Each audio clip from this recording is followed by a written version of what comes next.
In this case, the Anton Piller company designed 1970s cutting-edge technology. They were supplying components to International Business Machines Company, IBM, for some of the earliest commercially viable computers. They had agents in the United Kingdom, but those agents were taking the plans for their technology and secretly selling it to their competitors in Germany. They wanted to take action to prevent this, but in order to take action successfully, they would need to get their hands on the actual documents and plans. And if the agents knew they were under suspicion, they would almost certainly destroy those documents.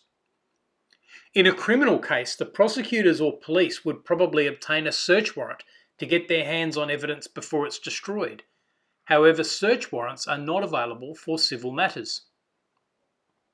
In this case, and in a couple of earlier cases, the party intending to take action sought an order from the court compelling the other party to hand over documents. The kicker is that the other party had no knowledge of such an application.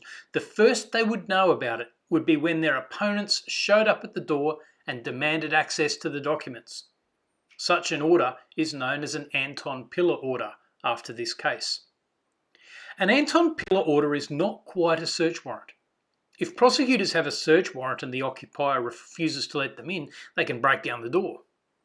If a plaintiff has an Anton Piller order, the other party can refuse to provide the documents, but they may well be in contempt of court for doing so, and the court may then presume that they have the documents and that the documents would be damning.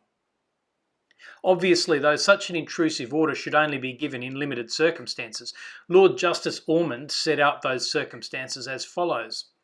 First, there must be an extremely strong prima facie case. Second, the damage, potential or actual, must be very serious for the applicant. Third, there must be clear evidence that the defendants have in their possession incriminating documents or things, and that there is a real possibility that they may destroy such material.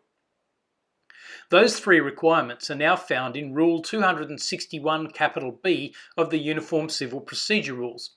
So the Anton Piller order, which started out as a matter of common law, now has statutory form in Australia.